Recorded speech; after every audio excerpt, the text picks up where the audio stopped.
Hello, everyone. Uh, my second part of presentation will be about two behavioral strategies to sleep difficulties, sleep problems of children or individuals with intellectual and developmental disabilities. Let me share screen. Sleep problems is another prominent issue, reducing the health-related quality of life. Also, antibodies and at the same time his or her family quality of life, not an individual issue. It's a social, is a communal issue. uh, Both, if anybody there has kind of problems, the can be badly affected, negatively affected the sleep problems, the also their families the negatively affected this situation.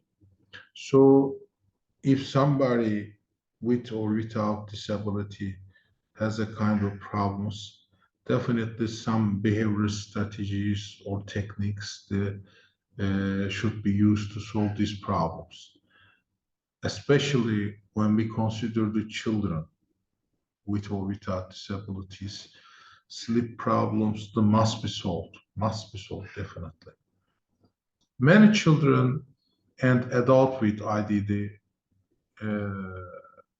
has several high prevalence and persistent sleep problems when compared to their typical field developing peers. Yeah, maybe their problems may not be categorized under the DSM standards, but should be solved, should be taken to some measurements to solve these problems. Unfortunately, yes, there are some strategies, but these strategies numerically and methodologically very limited. While behavioral interventions, treatments are necessary for children and adolescents with special needs, the importance ones may not be adequately understood by parents or professionals because coexistence with additional problems of children and adolescents might perceive it as more significant than the sleep problems that also are assumed as an inevitable and untreatable part of children's general condition by them. Despite the prevalence of sleep problems are high in children with disabilities, parents of those children generally do not get adequate help to meet their needs. And existing studies on sleep problems of children with disabilities, particularly including behavior intervention, are limited in terms of numerically and the methodologically. So first, we need the perception. We need to fight, the perception of the sleep problems. Sleep problems definitely must be solved. It's not an ordinary or usual problems. Second, uh, we choose the one or a couple of limited strategies because there are no so much strategies.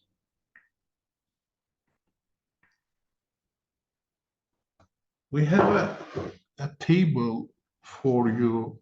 Let me check together. Depending on the nature of the sleep difficulties, what kind of strategies can be used, also a description of these strategies. Let's see together. For example, poor sleep hygiene, who can use the physical activity and exercise. Exercise or physical activity during the specific time, some movements, the body movements, for example, in a day or per day, the 15 minutes or 1 hour, this also the is a way of losing the weight, also alleviate the symptom of the sleep problems. It's very, very beneficial to, the sleep difficulties. Another problem, sleep disorder, breathing. In this case, in these problems, there are some parental training courses or group teaching workshop. For example, maybe some booklet delivered treatment or face-to-face education or workshop, that can be done for parents, especially designing or doing some arrangement, the daily routine or sleep routine, set a sleep routine, because parental education is a key part of for kids, especially when it comes to the kids, especially parental teaching is a very, very key issue. Another problems, the obstructive sleep apnea or other sleep problems. Yeah, always body mass index. If me myself, decreasing the body mass index, using an exercise regimen or kind of dietary regimen, especially feeding or beside the feedings, will help my quality of life sleep. Especially higher weight, risk of overweight or some type of obesities, experience the sleep difficulties, especially obstructive sleep apnea or other sleep problems. So we have to set our body mass index the optimum range. We need to lose weight and to make more exercise. Sleep efficiency and the sleep latency. In these problems, solve these problems, sleep schedule can be used. Sleep schedule means establishing a bedtime routines depending on the person's calendar age. It change, your you can be kids or adolescents or elderly people, depends on your age, calendar age, your sleep schedule can change. Change in the daily routine. For example, redesign the activities or rearrange your daily routines, at a more suitable time. For example, if you go to the bed 10 p.m., at most you need to cut your eating or dinner process maybe 6 or 8 p.m. You need to some arrangement to your daily routine. Even the changing daily routine or doing the small arrangements, will be beneficial your sleep quality. And insomnia, for example, token economy or token system can be used to insomnia. Or token economy or token system mostly used to children with disabilities, a reinforcement strategy, that. Is the symbol, changing the symbol, gaining the symbol, and to change the symbol with the solid reinforcers, maybe we can watch some videos to well understand the nature of the sleep difficulties.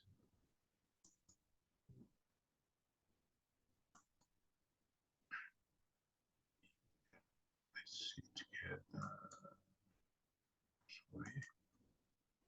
Sorry. Yeah.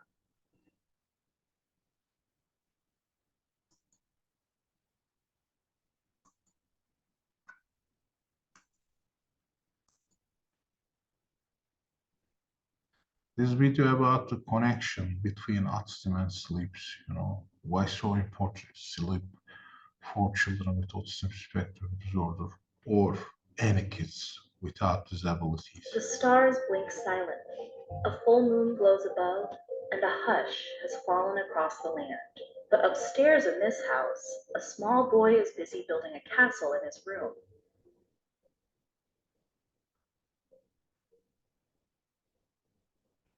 For many people with autism, as for this boy, a good night's sleep is an elusive thing.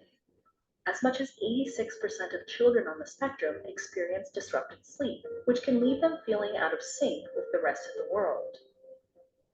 Some autistic people have trouble falling asleep, taking an average of 11 minutes longer than a neurotypical person does. Others wake periodically throughout the night or rise hours earlier than anyone else. Many people with autism also spend less time in the rapid eye movement, or REM, sleep stage, which is crucial for learning and consolidating memories. Sleeplessness harms anyone who experiences it. In autistic people, it amplifies several traits, including hyperactivity and repetitive behaviors. What causes the sleep problems in autistic people? To begin with, many common autism traits directly affect sleep. Anxiety and attention deficit hyperactivity disorder can make it difficult for a person to relax enough to slip into a peaceful slumber. Gastrointestinal problems such as constipation, diarrhea, and acid reflux, noise and light sensitivity, and seizures can all interrupt restful sleep.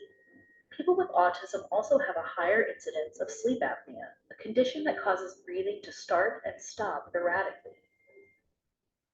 Research shows that some autistic people have mutations in genes involved in the circadian clock, which controls our sleep-wake cycle.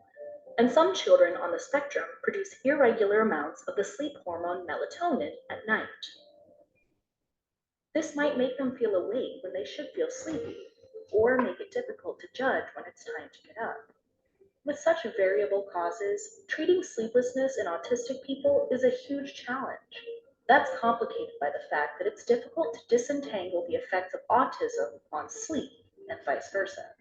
Sleep research is crucial, but for decades it has taken a back seat to other aspects of autism research.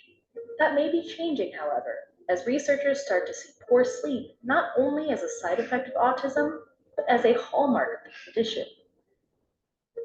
While researchers try to unravel sleep's mysteries, there are steps autistic people can take to alleviate their sleep problems.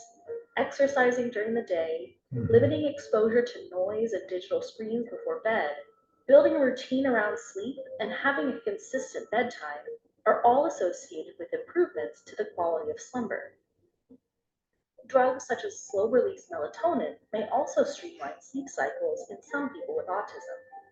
These refined sleeping habits may enhance attention and foster better social interactions, improving the overall quality of life for people on the spectrum and helping them get the rest they need to face the day.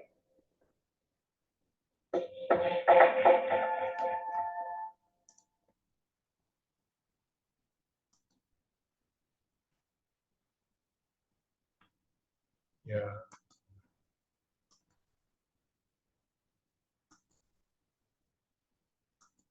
Sorry.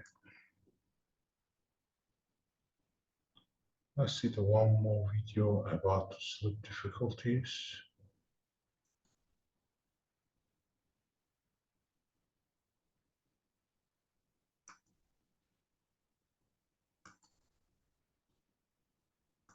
Of children who have autism or are on the autism spectrum is, why does a child have insomnia or lack of sleep? Why do they take so long to sleep? Why do they wake up frequently during the night? Why are they restless during their sleep? They do not have a quality sleep. And what should we do about it? In order to answer this question, first we need to know, when does a body really need sleep? When our sensory systems are calm, we sleep. So it could be accentuated by quiet, turning off the lights, being tired. But if we are in pain, have some kind of discomfort in our body, or we are tensed, even for us going to sleep becomes a struggle, doesn't it? We have been talking over and over that with sensory issues, even the regular stimulations from the environment can become overwhelming at times. and that is akin to having any kind of discomfort. So the result would be sleep problems. Some additional things that add to these sleep problems are cues like we know when it's time to go to sleep, but recognizing the time as it's dark outside, it's time to sleep, or the failure to follow the instructions, or the child's anxiety in general is high also contribute to the problem. And this happens for both parents and children. We are well aware that someone who fails to get a good night's sleep can have aggression, hyperactivity, behavior issues, irritability, difficulty in learning, concentrating. What to do at night in order to get these kids to sleep? First, no stimulant intake, especially after dark. And in general, also, sugar or any kind of sweets are just not recommended for kids having autism. So these should be strictly avoided. Second, some other stimulants can be added, like taking a warm bath, a story, playing of soft music, gentle rocking of the child in order to get them to relax. Thirdly, at least 2 hours before the sleeping time, no visual aids should be given to the child, not even for trying to get the child to eat their dinner, finish their dinner before sleep. Fourth, a sensory calmness, which even comforts us, is very important, like comfortable clothing for the child and a very good temperature that the child is comfortable in is also something that will relax the child and get them to sleep. Sixth, visual cues are a very good indicator of sleep time. So rather than simply telling them it's time to sleep, show them that it's dark outside. A schedule can be created of a sequence of activities that leads to bedtime, like changing to night clothes, brushing their teeth, going to the toilet, switching off the light themselves. And finally, the seventh is always address any kind of sleep disorders that they are not interrupting with the sleep schedule or the quality of sleep of the child, like sleep apnea, nightmares, restless leg syndrome, etc. On the last note, something that should be done during the day to make sure that the child does have a good sleep in the end is use of more natural light and physical activities for the child, like engaging the child in some kind of heavy work, pull and push activities, squeezing activities, active play, carrying objects, always giving them an outdoor time. They all contribute to a good sleep in the night. These were very simple tips for improving sleep in children having autism or on the autism spectrum. They're also effective for children having ADHD. Try to apply them. Let me know in the comments below how effective and informative this video was. We will meet again. Bye.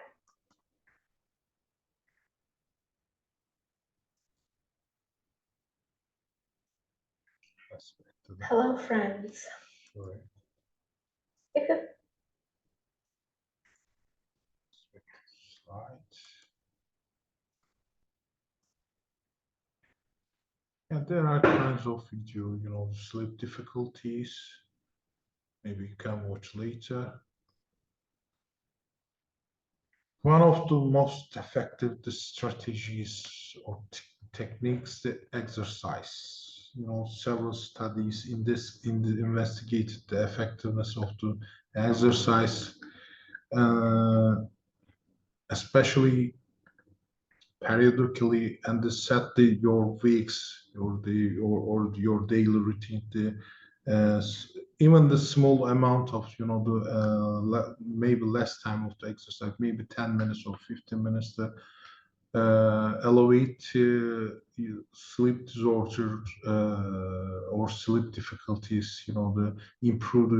May help to improve your sleep quality. For example, Peppard and Young reported the insufficient exercise, was a reason for the increased severity of sleep disorder breathing based on the research. For example, they conducted this research 1,104 healthy adults. The less exercise, insufficient exercise, one of the main reasons of the sleep difficulties or sleep disorder briefing. Also, Davis and the college formed the 13 weeks aerobic exercise program was positively effective the symptom of sleep disorder breathing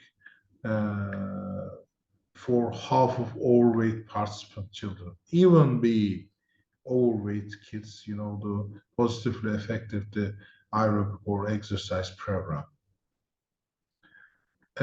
Another issue, very careful about the body mass index and keeping the optimum level. Limited studies investigated the association between physical activity levels in individuals with intellectual disability or Down syndrome and their sleep problems. For example, a study 2013, conducted found an evidence direct relationship between BMI or cognition, but if optimum level provide provide the BMI and follow the positive exercise regimen. There was a clearings found to DS population and their sleep quality. So there is a link, optimum BMI and the sleep quality of life sleep or our sleep hygiene. You can use some internet program, for example, that open a calculator. You don't need to use the pen or pencil, for example. Yeah, for example.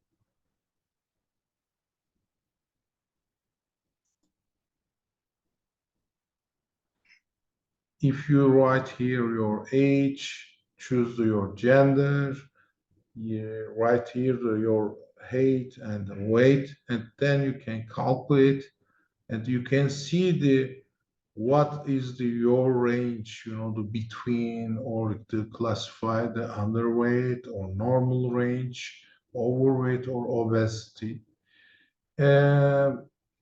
BMI should be this range, the green ones, the normal ones, not underweight or not overweight. Probably I'm overweight. So if we lose weight and reduce our BMI index to normal range, our sleep quality definitely will improve. Let's back to the slide. Sorry.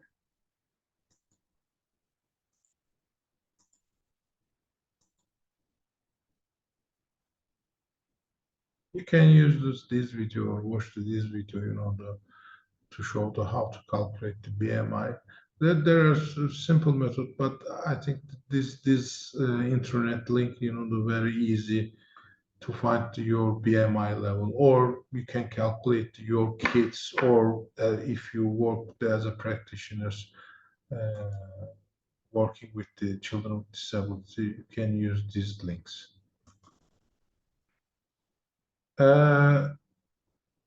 Let's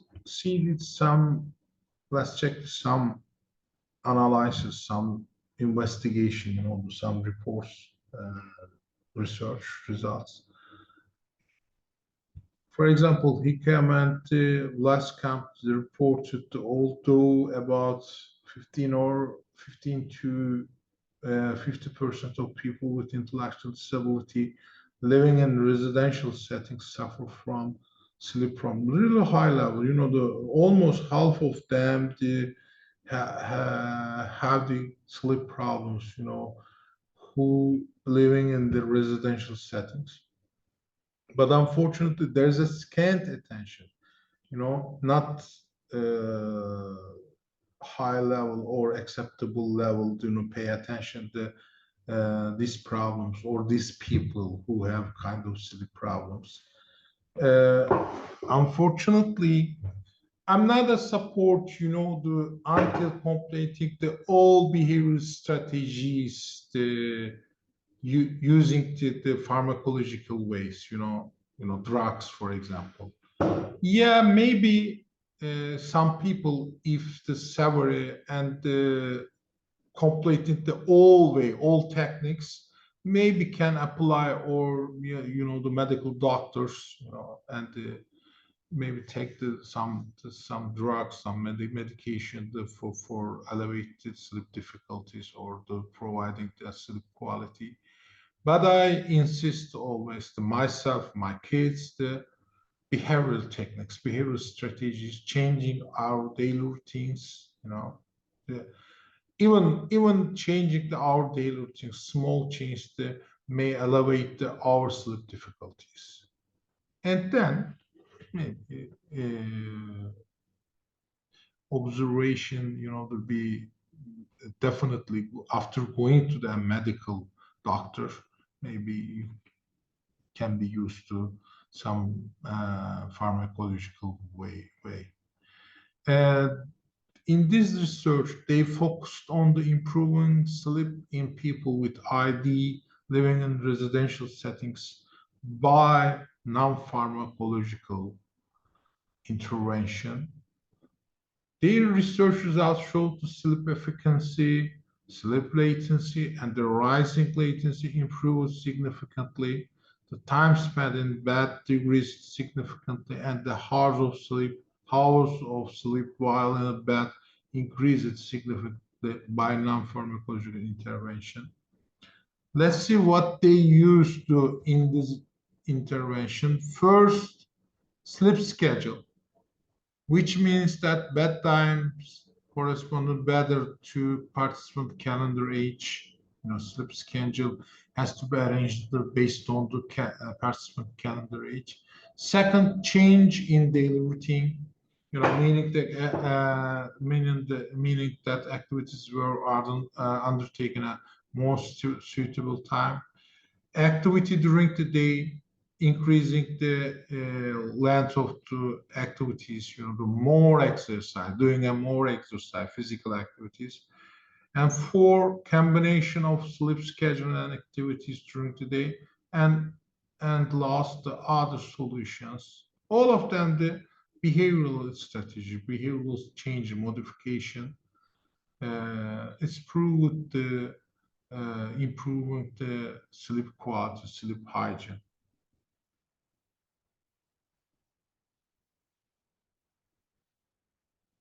Another strategy is the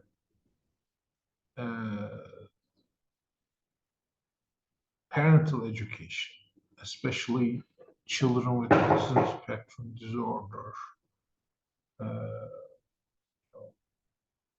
or Down syndrome or intellectual disability. Maybe we can call all of them the intellectual and developmental disabilities. The parental education is a way of to solve the sleep problems. For example, 2011, there was a research. It has been in this research proved the effectiveness of booklet delivery treatments is different from the face-to-face treatment. This is totally depending on the workshop or training courses, giving to some solution, giving to some describing the way of the how can we solve or how can they make some arrangement to daily routine to improve their kids the sleep quality. Is a parental education programs. This kind of programs the effectively improving the sleep quality. Yeah, they were, for example, yes, sleep problem correction on sleep efficacy. and they found the application of educational techniques lead to significant improvements of the improvements in sleep efficiency of person with ID in residential settings.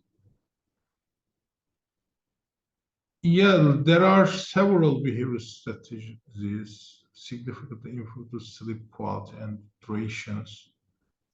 The important things about these strategies, these are non-pharmacological or non-medical intervention. Just some behavior arrangement or changing to our daily routine, These are small change, everybody, any usual, any ordinary person can do his or her daily life. So parental training as well, it's really acceptable and easy way. For example, you can parental training, you can arrange the parental training programs, the online training or face-to-face, or maybe send some booklets, how can make some arrangement to improve their kids' sleep quality. In some, every ordinary person can use these behavioral strategies. Yeah. Last about my chapter, maybe everyone can try to by himself or herself or if work with the children with ID, they can use this example and activities. For example, for eating or feeding problems, for example, activity schedules can be used to combine with the accept extension. Activity schedule is one of the evidence-based practice. It's very easy. Actually, it depends on the behavioral task. Show you by using the picture or sentence, what you have to do, the step by step. It is easy. If especially it be used with the children with autism spectrum disorder. For example, let me describe, how can we use the activity schedule and as a behavioral strategies for children with disabilities.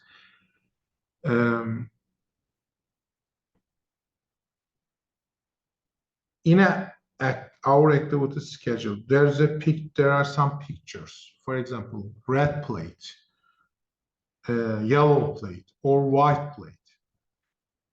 If our children under the educational control definitely follow the pictures, doing what we see after the picture. For example, the kids with autism, if she did the yellow picture, plates,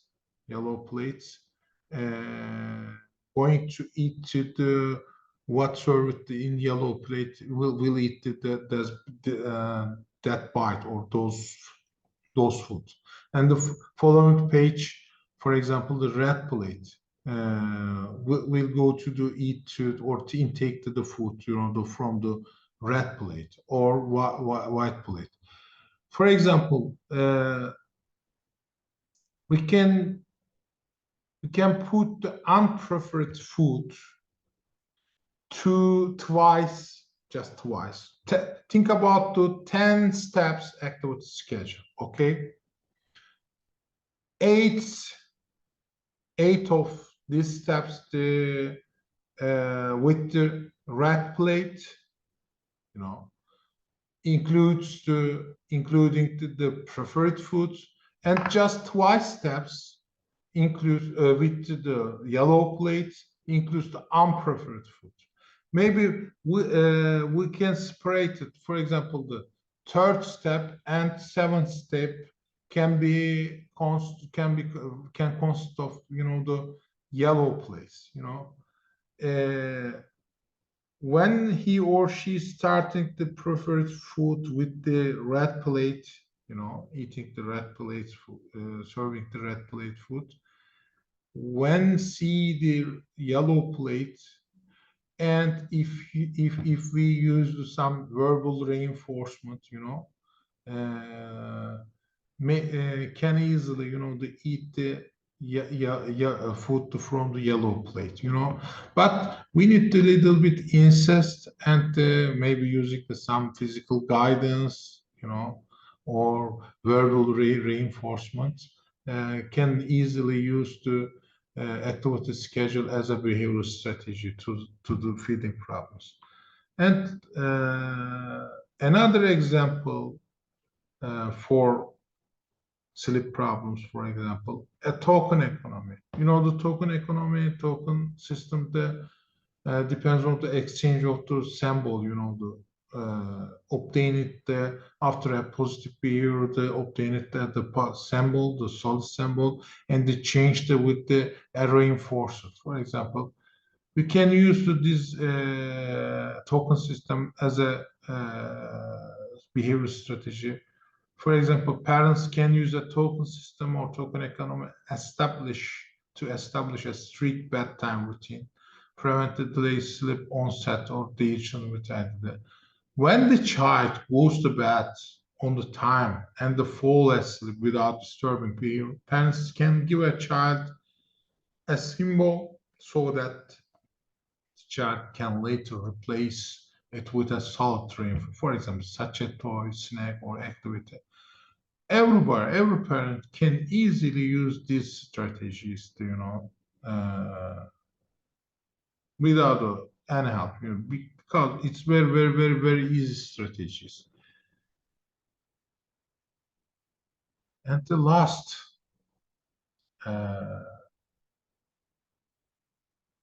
for everyone, I wish eat well, sleep well, and to live well. I think that survival is the best resilience technique. So providing the survival depends on the eating well and sleep well. I very thank you, everyone. My presentation, feeding and the sleep difficulties, finished here. Probably next presentation will be physical activities. See you, and I wish for everyone very healthy life. Thank you so much.